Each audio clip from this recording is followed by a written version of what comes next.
IStandWithBaharMustafa is an interesting hashtag and an interesting series of events. I don't know if you remember, but Bahar Mustafa was the diversity officer at Goldsmiths who held a meeting and then specifically excluded anyone who was white or male from attending, which seems an odd thing for a diversity officer to do. If you're supposed to be some sort of safeguard against racism, sexism, homophobia and all these other problems on a campus, then being sexist, racist and discriminating on the basis of sexuality seems like an obvious no-no. But no, this is La La Land, so consistency of ideology isn't a thing that happens. This isn't actually particularly much to do with that, though much hay has been made of complaining that she's being persecuted for creating a safe space for BME people. No, this was seemingly more to do with some rather nasty tweets she did in regards to the Tory party conference. Now, these were obviously bullshit. The kill all white men tag that she used previously was obviously a poor attempt at a joke, but this doesn't seem to be the point here, though that's what people keep referring back to. We have bad laws in place. Bad laws that mean things like the Twitter joke trial happened, that Caroline Criado Perez's trolls, who were just pathetic trolls, ended up with months of custodial sentencing, which seems like an overreaction. Other people have got in trouble for complaining on Twitter about riots happening outside their building, and it's happened to all sorts of other people. So what we have here is a bad law, a bad constriction on free speech, one that doesn't make any allowances for humour or context or anything else. This is what you might call a teachable moment for people who've been clamouring for more censorship and control online, especially since this bad law has now devoured the very kind of person that has argued for such bad laws in the past, until it came to bite them on the ass. This should be a time in which we can show people exactly what happens when you erode free speech and how blunt an instrument the law is. Bahar Mustafa herself obviously seemed unlikely to learn anything from this. But one could hope that other people less directly involved in the situation might be able to look at this and just have that moment of clarity where they realise that maybe we shouldn't be constricting everyone's free speech in quite this same way. There's been other issues recently as well. Julie Bindel and Milo Yiannopoulos were recently barred from talking at Manchester University. Basically no platform because they say mean things that had nothing to do with the talk, which ironically what the talk was about was, does feminism have a problem with censorship? So censoring two people from talking about that subject is as bitterly ironic as what's happened to Bahar Mustafa. What's happened with this, though, is that some of the people tweeting about this have been mocking the free speech activists.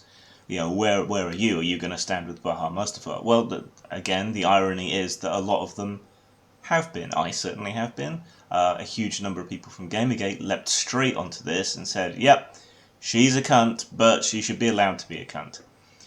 And you've seen this throughout. Oh yeah, there's the usual bands of trolls and so on, but by and large, people who have said they believe in free speech seem to be acting in accordance with the fact that they actually believe in free speech.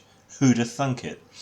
Of course, some of these people may not have seen it because they have everyone automatically blocked, so they may not see all the people pouring out support for this horrible racist and sexist woman who has an absolute right to be racist and sexist. Maybe not to keep her job, but to express her views, absolutely. So, again, there was hope here that we would have a moment in which this moment of clarity might happen, where people might realise that censorship was a bad thing. But this, unfortunately, doesn't seem to be what's happened. Some aren't even acknowledging that this is a problem to do with free speech and free expression. Some of them aren't seeing that there's any problem with the laws. They seem to be seeing a problem with the application of the law. They don't like who it's being applied to. Unfortunately, what seems to have happened is that rather than seeing that there is a problem with the law, they're just doubling down. She can't be sexist or racist, they say, because she's a woman in a minority. The same argument that she made. It's obvious bullshit. Everyone knows it's obvious bullshit. They're referring to a very, very specific sub-definition of racism that exists within sociology, where it couples prejudice with power. But what they actually mean there is structural or institutional racism, not racism, which is any prejudice on the basis of race, just as sexism is any prejudice on the basis of sex.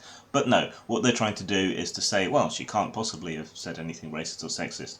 Not that this case is even anything particularly to do with that. It does seem to be more with the threats regarding the Tory party conference, which even then were obviously in jest.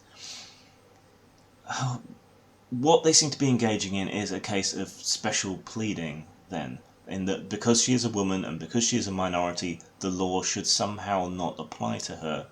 I've even seen people, up to and including journalists like Laurie Penny, claiming that the law and the crackdown is being disproportionately applied to her, and yet if you look back over the kinds of Twitter trials and Twitter cases, we'd probably need a proper study into this, but anecdotally from my internet research, it does seem that the vast majority of people who've had this law applied to them are white and male. So to say that the law is being disproportionately applied, well, yes, but ironically not necessarily in the way that you're suggesting it is. And arguing for a special case for her is arguing for a female and minority privilege to have the law not apply to them, and that doesn't seem fair, it doesn't seem equal, it seems to be a discrimination on the basis of race and gender. In other words, everything that these people would claim to be against. So, as such, this does seem to be a missed opportunity. That doesn't mean we shouldn't fight for her free speech, the ungrateful, racist, sexist bitch that she is. It doesn't mean that we shouldn't fight for free speech despite all these people not seeming to understand the problem, seeming to double down on the claims of racism, sexism, despite all the evidence to the contrary. No, this is a universal principle. It should apply to everyone, even these kinds of people. So we should keep fighting. Personally, I hope it goes to court. It's a stupid law. If we can show it's a stupid law, if we can get tossed out on that basis, then we can set a precedent. We can show that it's a stupid law, and maybe we can start making moves to getting it repealed or making the application of the law less biting. And that would restore a bit of free speech for everybody, even the people who seem to want their free speech constricted. Well, don't hold out a lot of hope, but here's hoping. I won't hold my breath.